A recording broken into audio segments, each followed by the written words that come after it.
My friend, have you ever felt like the decisions you make aren't entirely in your control? We all like to think we are the ones making the choices. But the truth is, there are subtle psychological tactics at play, quietly guiding our actions every single day. In the next 2 hours, I'll take you on a journey into a world where these clever psychological tricks and seemingly harmless mind games can completely change the way you see yourself and the world around you. You'll come to realize how the smallest details in our daily lives can powerfully influence our decisions, often without us even noticing. If you're curious to uncover these mysteries, don't forget to subscribe to the Smart Sleep channel, because every night we'll explore fascinating truths together, helping you live more awake, aware, and smarter with each passing day. Come, follow along, and let's discover this world together. The illusory truth effect is one of those fascinating yet complex psychological phenomena that we experience every day without even realizing it. Have you ever thought that the things you believe about the world, about life, and about yourself are sometimes formed not from verified events, but from the mere repetition of certain information? You might be surprised, but in reality, this is how our brain works. Our brain doesn't like new, unstable, or unfamiliar things. That's why it tends to trust familiar information, things that have been repeated so often that we no longer question their validity. And sometimes, this can lead to false beliefs or misunderstandings that linger over time. A classic example is the phrase, "Sugar makes kids hyperactive." This is a common belief, but it lacks solid scientific backing. Yet, because it is repeated in conversations, in the media, and in everyday stories, we unconsciously accept it as the truth. Psychology has shown that when information is heard repeatedly, we don't just remember it, we begin to believe it. And sometimes, this familiarity is the very reason why we stop questioning its accuracy. You can easily see this in advertising, media campaigns, or even in conversations among friends and family. When a piece of information appears continuously, whether it's true or not, our brain tends to treat it as an obvious fact, something part of life that doesn't need further proof. Imagine you've heard the story about sugar makes kids hyperactive thousands of times from advice given by mothers, TV shows, and articles.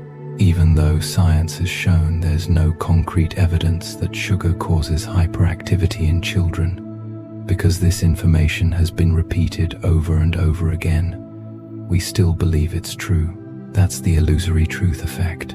Our brain doesn't have the ability to distinguish between information that has been repeated and information that has been tested and validated. When confronted with familiar information, the brain takes it as truth, even though the reality could be completely different.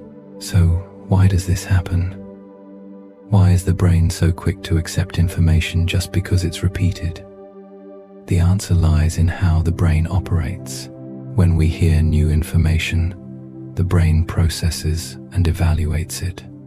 But when that information is repeated multiple times, the initial process of evaluation diminishes, and the brain no longer puts in the effort to verify its accuracy.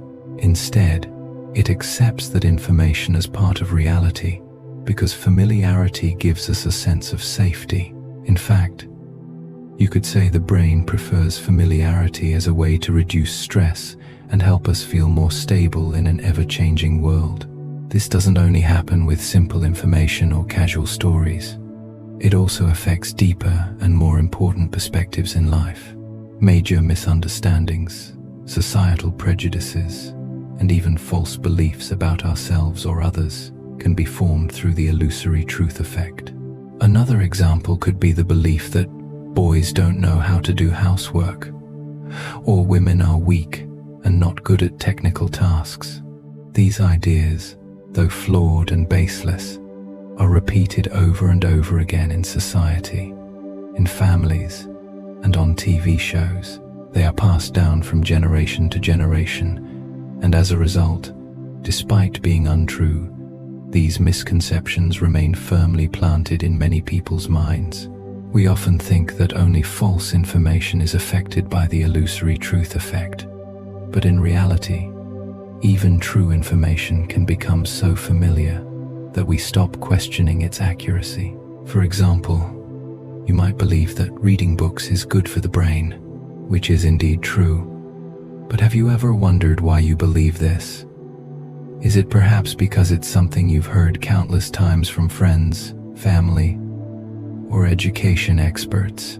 When information is repeatedly mentioned, we tend to accept it as truth without ever questioning it.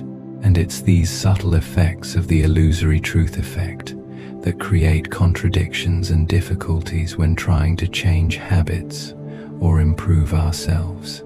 We often wonder why it's so hard to change a bad habit, even though we know it's harmful. One of the reasons could be that we've heard about these things so many times that they have become truths in our minds. We've become so accustomed to hearing them repeatedly that sometimes we don't have the strength to recognize the mistake in our thinking. So, how can we escape the influence of the illusory truth effect? The answer is not simple. The first step is to realize that our brains aren't always right, and the information we receive isn't always accurate just because it has been repeated. We need to train ourselves to doubt and question what we hear, read, and feel. Only then can we free ourselves from the trap of the illusory truth effect, expanding our perspectives and seeing the world in a more objective light. Like a fairy tale, the illusory truth effect can make us wander into an illusory world where false beliefs dominate our minds.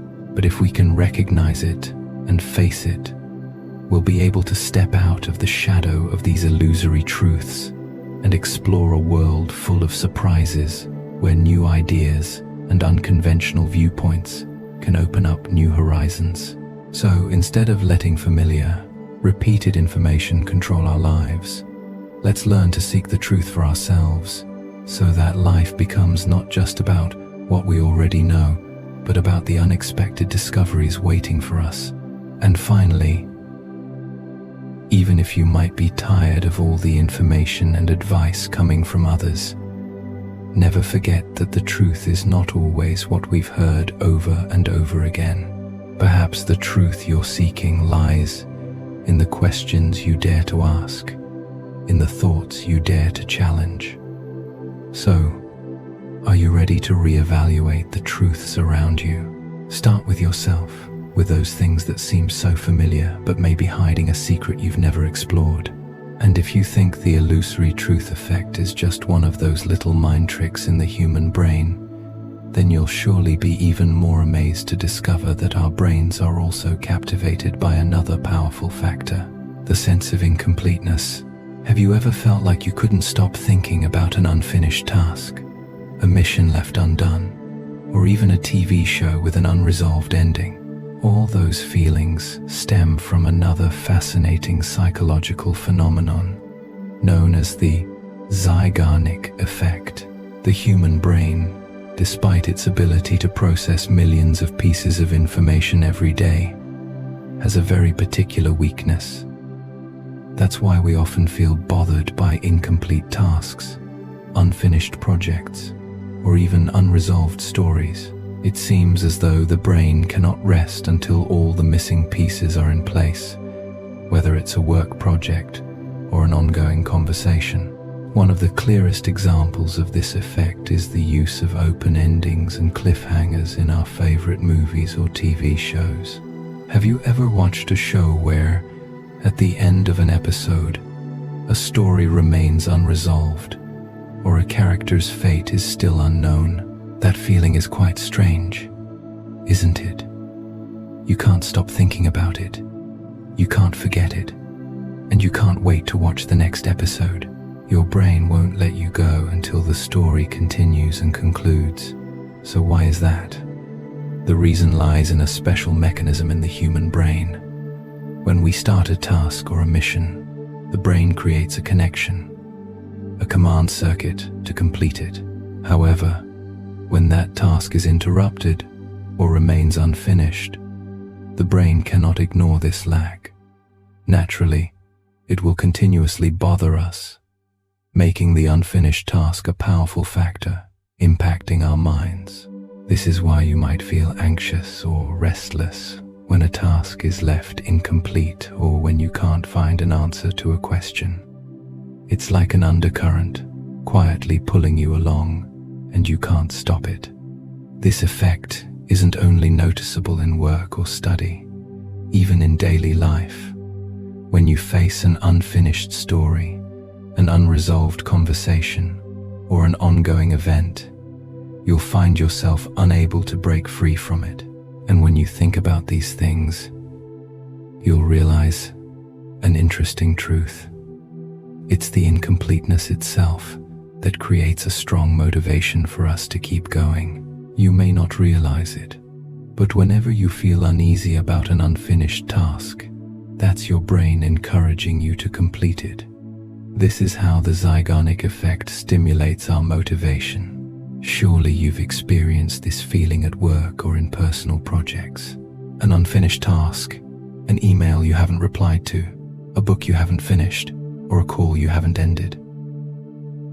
It feels like a knot in your mind that you can't untangle until it's resolved. Your brain can't relax if something is left hanging. This feeling of incompletion not only causes discomfort, but also generates an invisible drive that pushes you to keep working, to keep searching for answers, to keep perfecting everything around you. That's why we often feel stressed when facing tasks that are still undone. The feeling of incompletion becomes a pressure, a force that drives us forward. You may not notice, but one of the easiest ways to trick the brain is to create a sense of incompletion. TV shows with cliffhangers are a perfect example. Film producers know that if they end an episode with an unresolved situation, they'll stimulate the audience's curiosity, create anticipation, and make them come back next week. Every time you have to pause in the middle of an episode, in the middle of a book or a story that's not yet finished, your brain will not stop thinking about it. It will haunt you until everything is clarified. This is similar to how unfinished tasks in our daily lives create strong mental pressure. Have you ever felt restless when you haven't finished something? Have you ever found it hard to sleep because a work task or responsibility is left unresolved? It's this sense of incompletion that's powerfully affecting you. But the interesting thing is, this very feeling creates the motivation to get the job done. Your brain keeps reminding you, making you feel the need to finish, to resolve things. And when you finally complete the task, you'll feel an incredible sense of relief, as if your mind has been set free. So, how can we use the Zeigarnik effect to our advantage? The answer lies in recognizing and mastering that feeling. You can harness the power of incompletion to drive yourself to complete important tasks. But at the same time, you need to learn how to face it without letting it become unnecessary pressure. One simple way is to make a to-do list.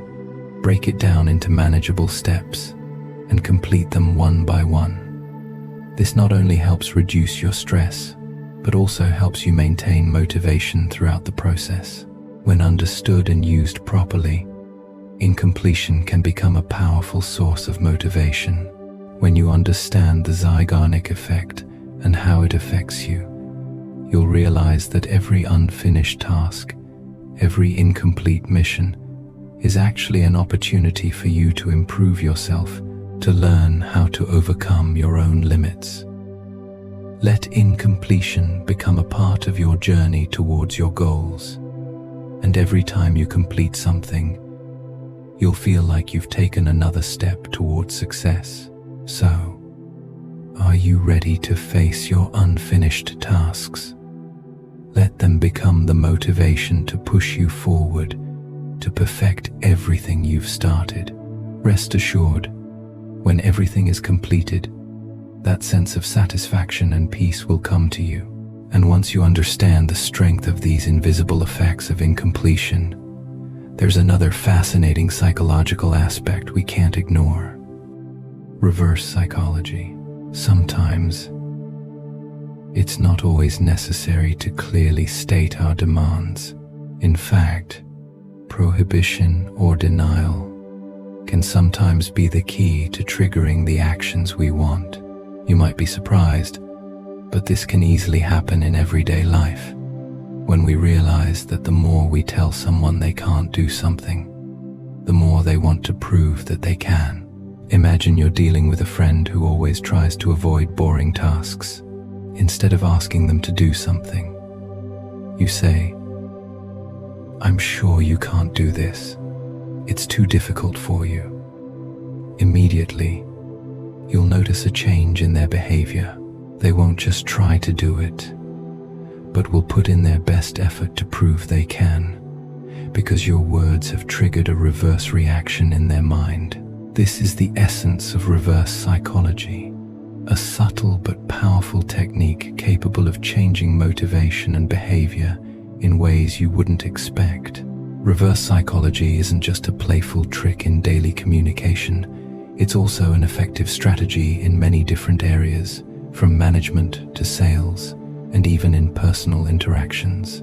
When you use reverse psychology, you don't need to force or demand someone to do something. Instead, you simply deny their ability or affirm that they can't do it. And from there, you'll stimulate their resistance.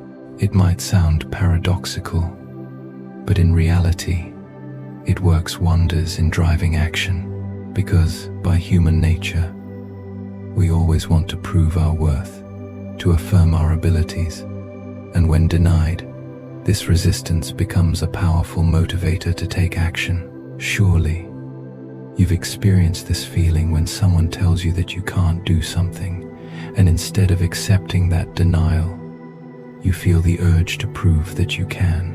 A simple example would be in competitions or challenging situations. When you're told you're not good enough, not smart enough, or not strong enough, you'll feel compelled to do it to prove you can. And not just you, but most people feel this way. Reverse psychology creates a mental suppression, and this suppression becomes the driving force that pushes you to act more decisively and vigorously.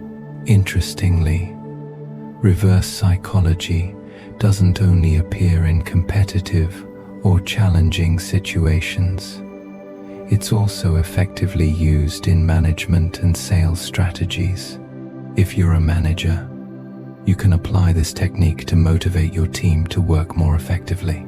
Instead of asking them to do something your way, you could try saying that the task might be too difficult for them, or that you don't believe they can do it well.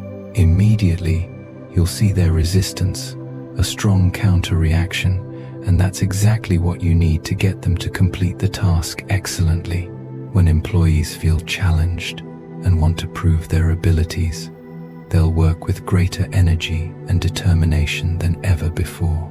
Reverse psychology is also successfully applied in sales strategies. You can try using this method when a customer approaches one of your products. Instead of just focusing on convincing them of its features, you might gently introduce doubt.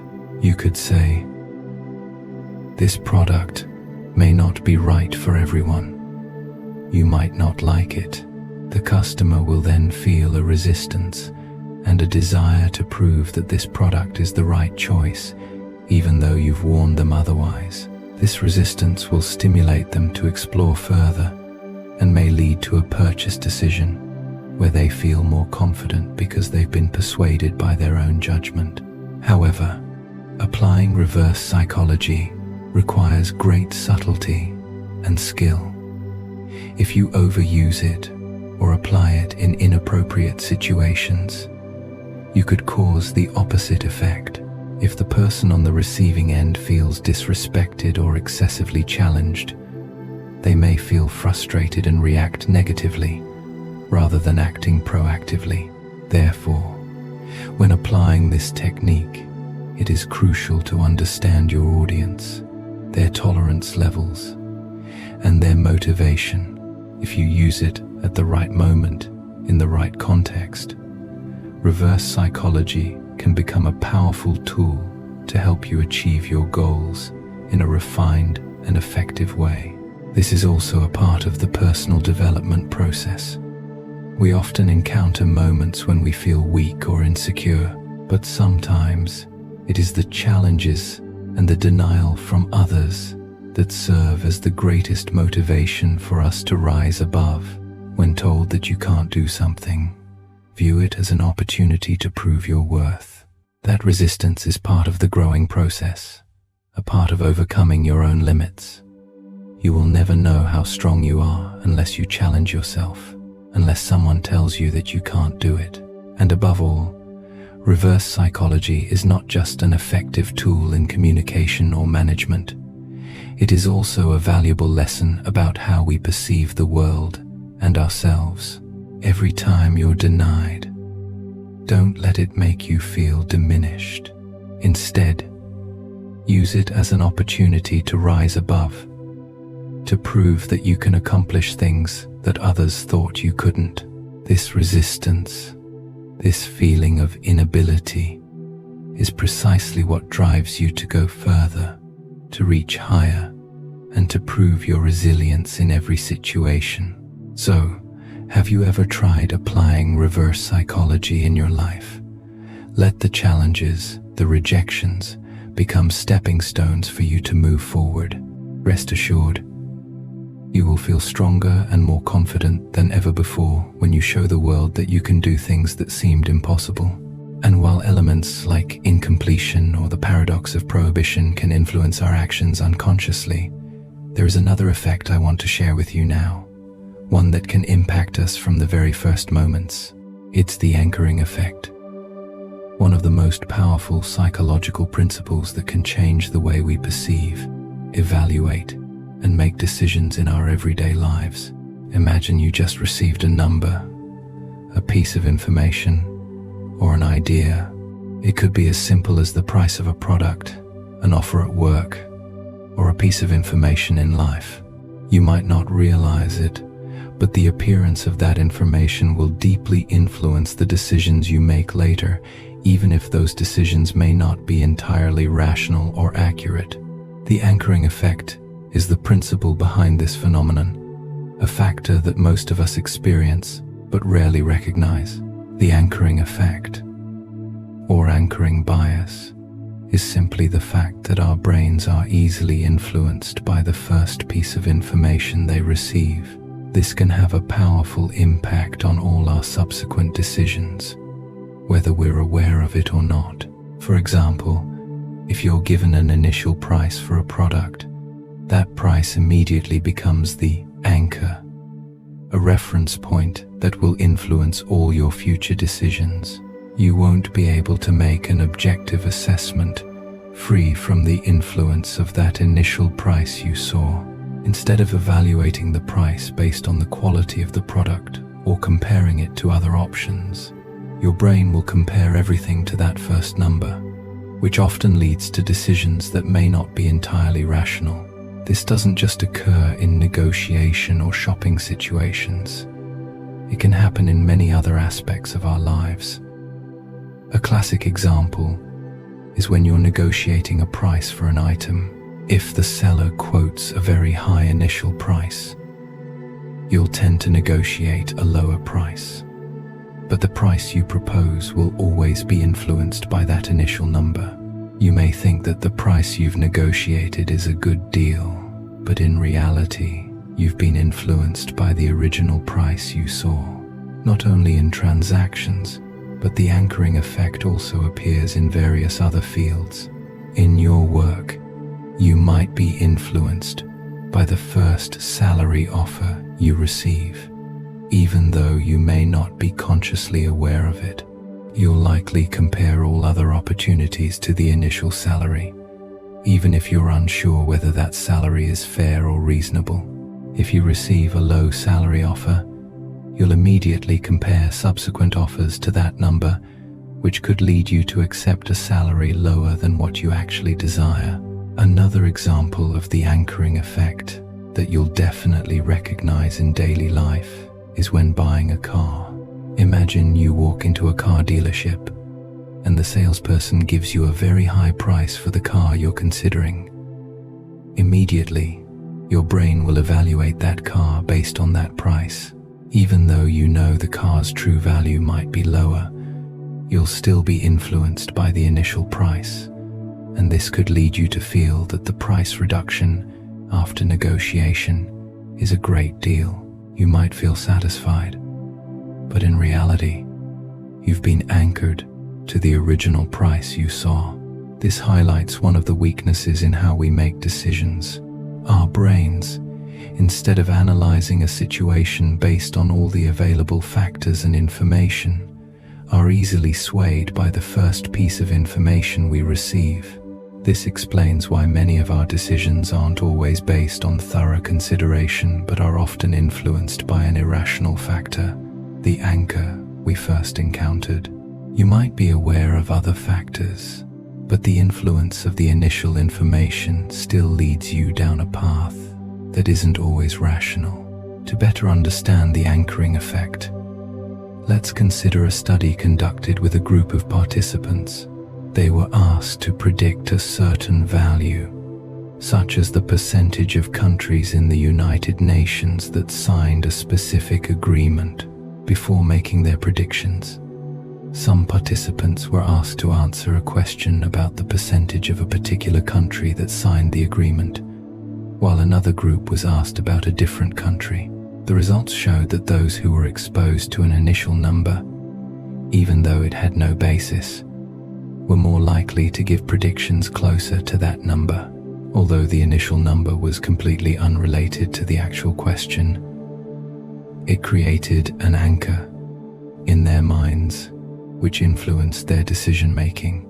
The anchoring effect can lead to unintended consequences, especially when we are unaware of its influence. A typical example is in negotiations. If you're negotiating a price or condition and allow the other party to present the first number, you're highly likely to become anchored to that number, even if you think you're negotiating well. In reality, you're being influenced by the original price.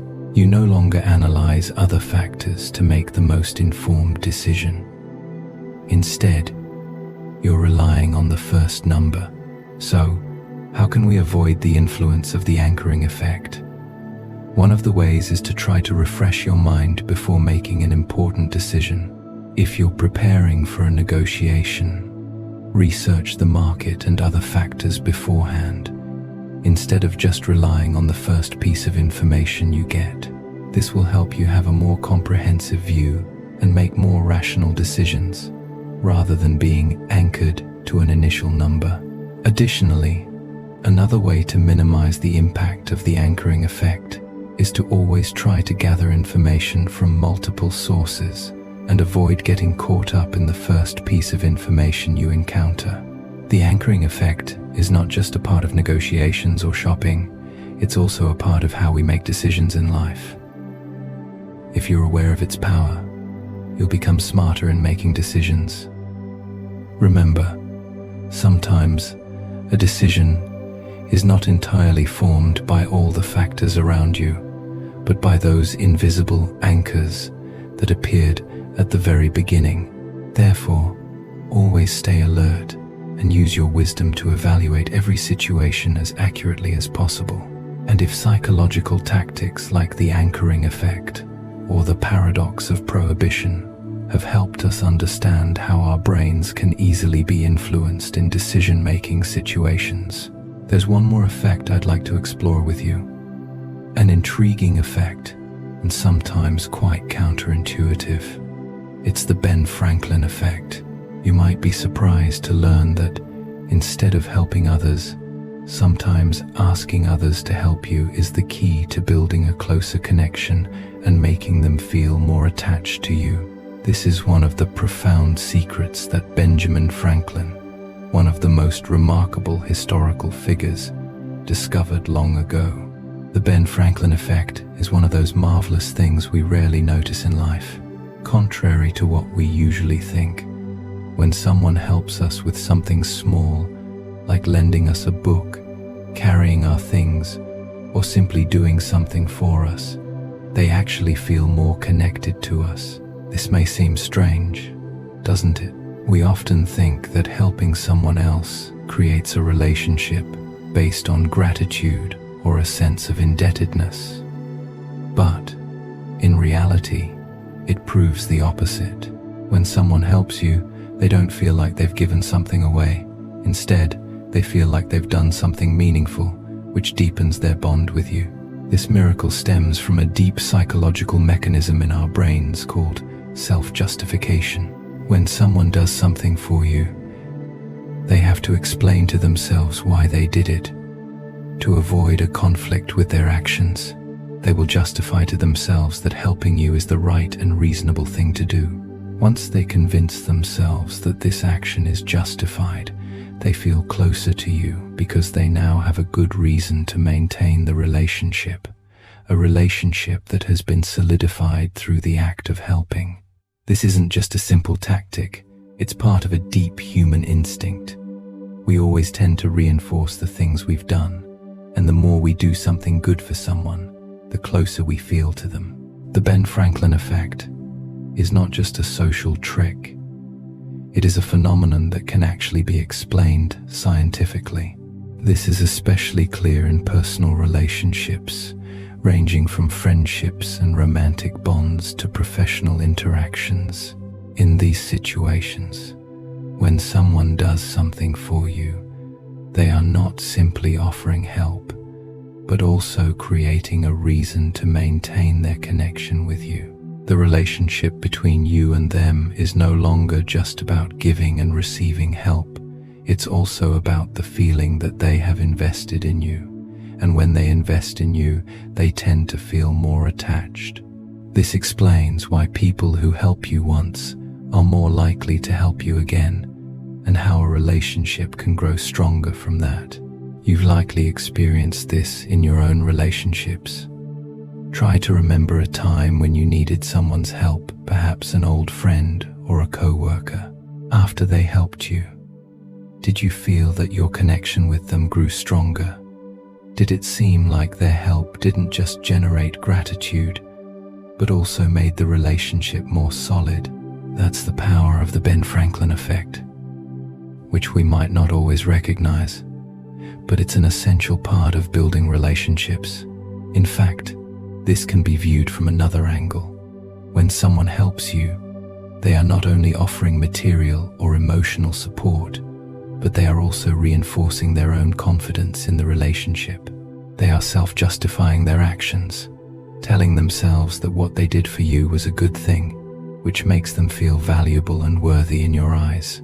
They may not be fully aware of this, but when they help you, they're creating an invisible bond, a connection built on actions rather than words. And as this action is repeated, the relationship between you and them grows stronger.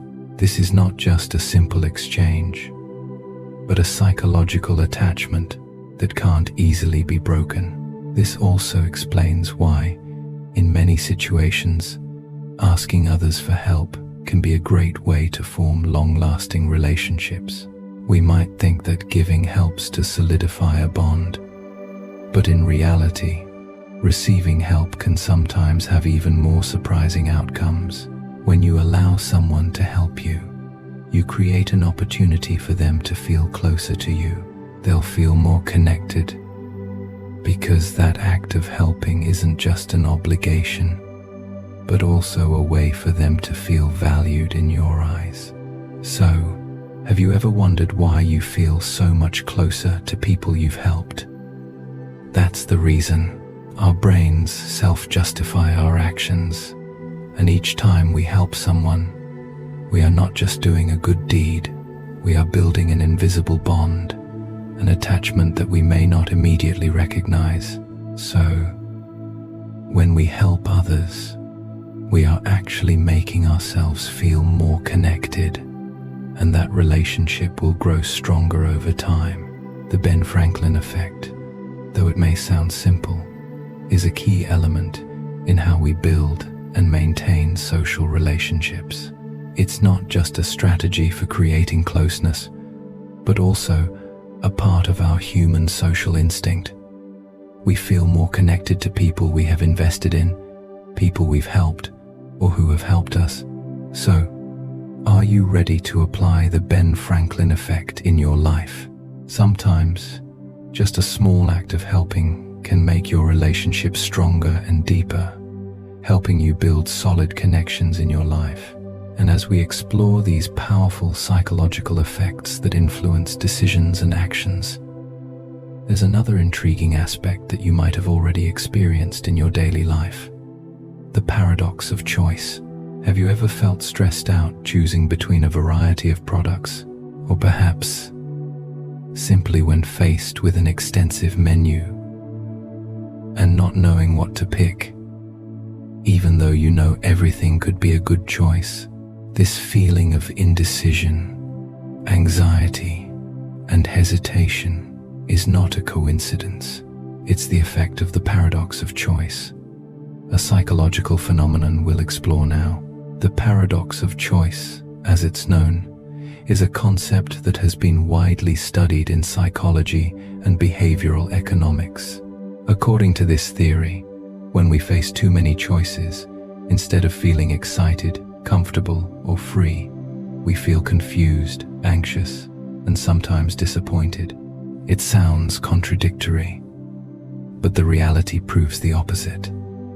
The more choices we have, the harder it becomes to make a decision, and in the end, our satisfaction with the decision decreases. This is one of the paradoxes that we face every day, whether we realize it or not.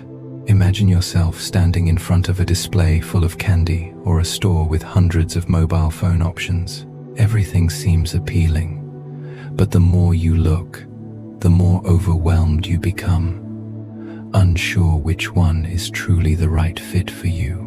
Even though you know that all these products could meet your needs, the excessive variety makes it hard for you to make a definite decision. You hesitate, you feel anxious, and in the end, you might not even feel satisfied with your choice, even though it might not have been a bad one at all. That's the impact of the paradox of choice. One famous study on the paradox of choice was conducted by psychologist Barry Schwartz, who showed that when people are given too many options, they feel anxious about whether they've made the right choice. This leads to prolonged hesitation, decision fatigue, and ultimately a decrease in satisfaction. Surprising, right? Because theoretically, we should feel happier with more choices, but in fact, the opposite happens. One reason for this phenomenon is that our brains have a limited capacity to process information. When confronted with too many choices, it has to work overtime to analyze and compare each option. This creates stress and fatigue because each choice could lead to different consequences.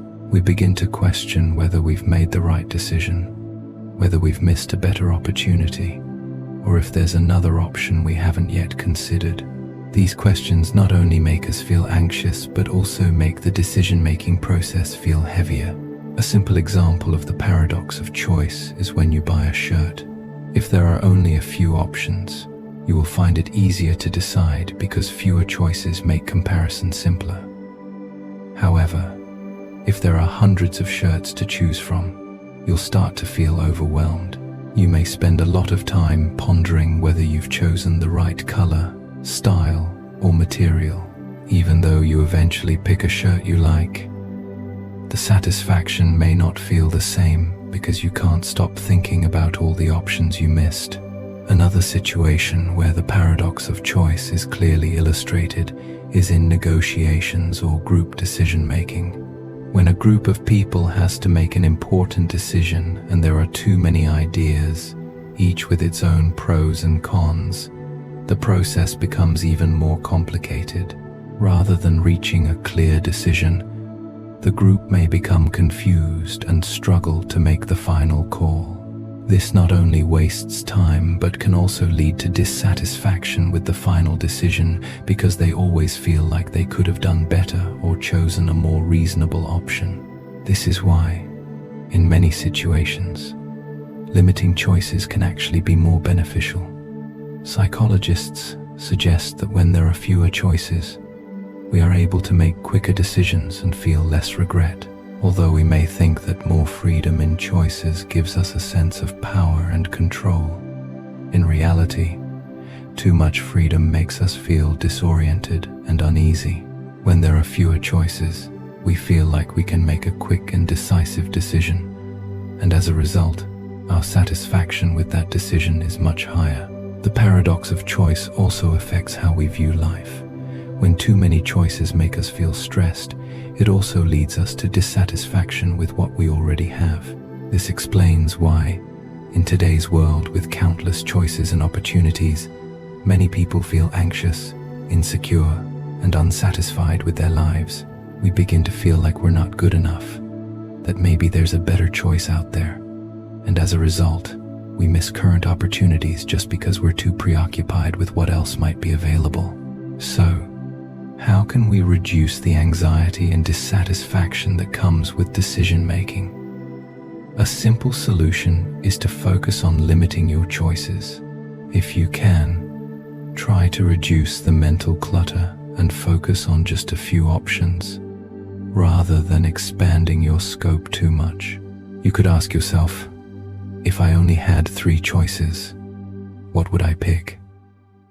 Additionally, try to reduce overthinking and overanalysis. Rather than comparing everything meticulously, focus on the most important factors to you and make a decisive choice. The paradox of choice also reveals that sometimes seeking too many options only leaves us feeling lost and unhappy.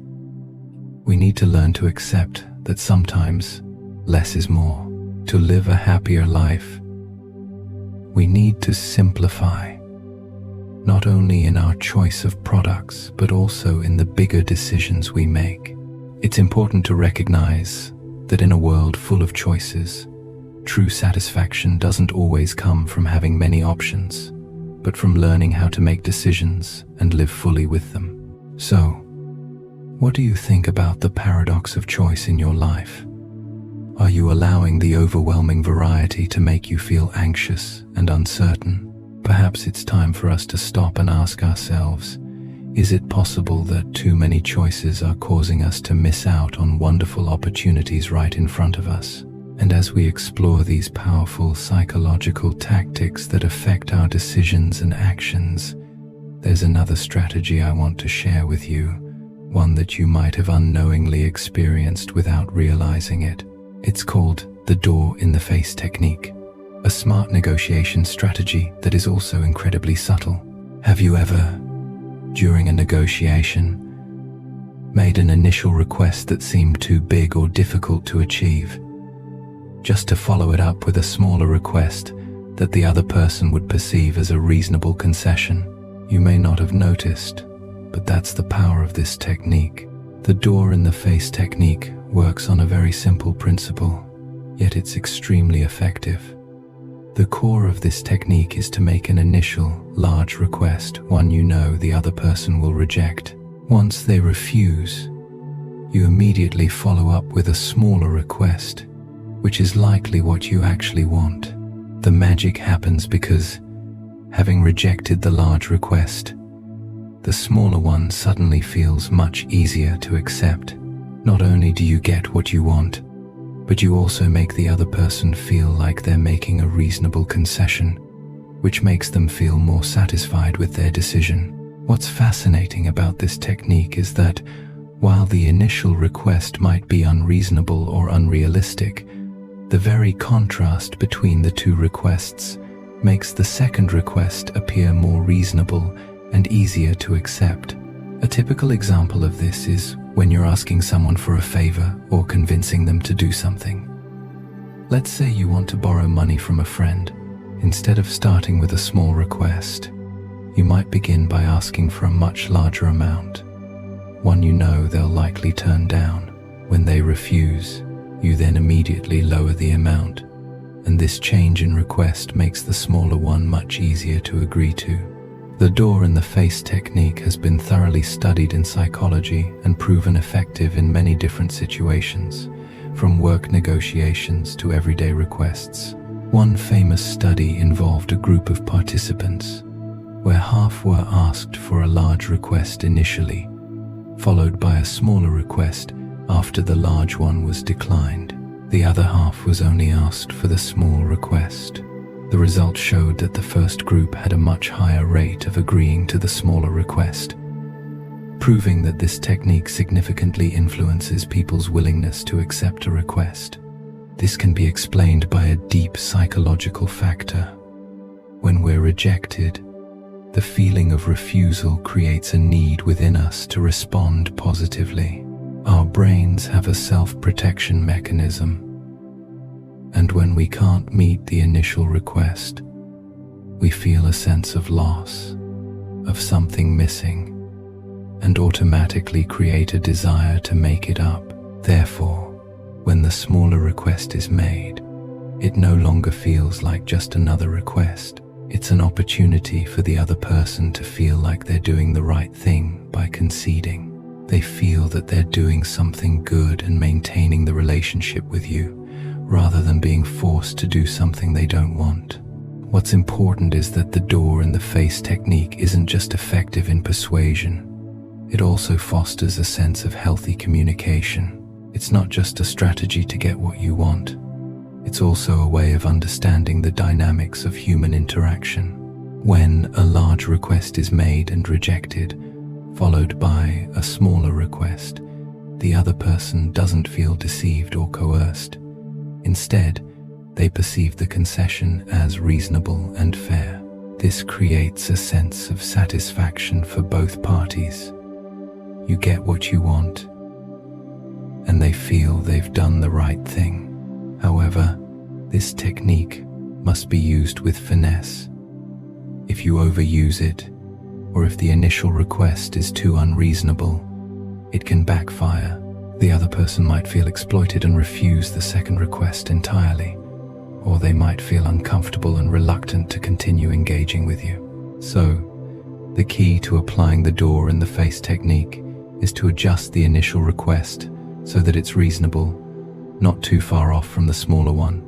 This helps create a smooth transition between the two requests and makes the other person feel more at ease when making their final decision. Another example of this technique can be seen in work negotiations.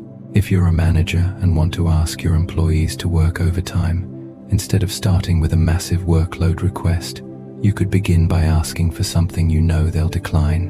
When they refuse, you can then ask for something smaller, like a few extra hours during the week.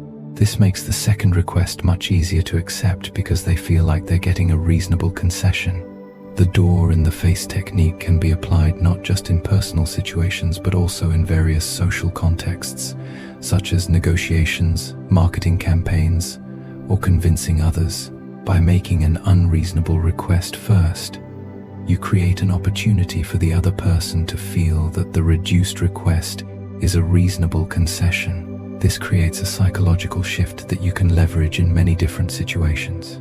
So, have you ever unknowingly applied the door in the face technique in your life? Perhaps you've used it to convince a friend to do something, or even in work negotiations without realizing it. The key is that when you understand the power of this technique, you can use it subtly and effectively to achieve your goals without upsetting others. Thank you for listening.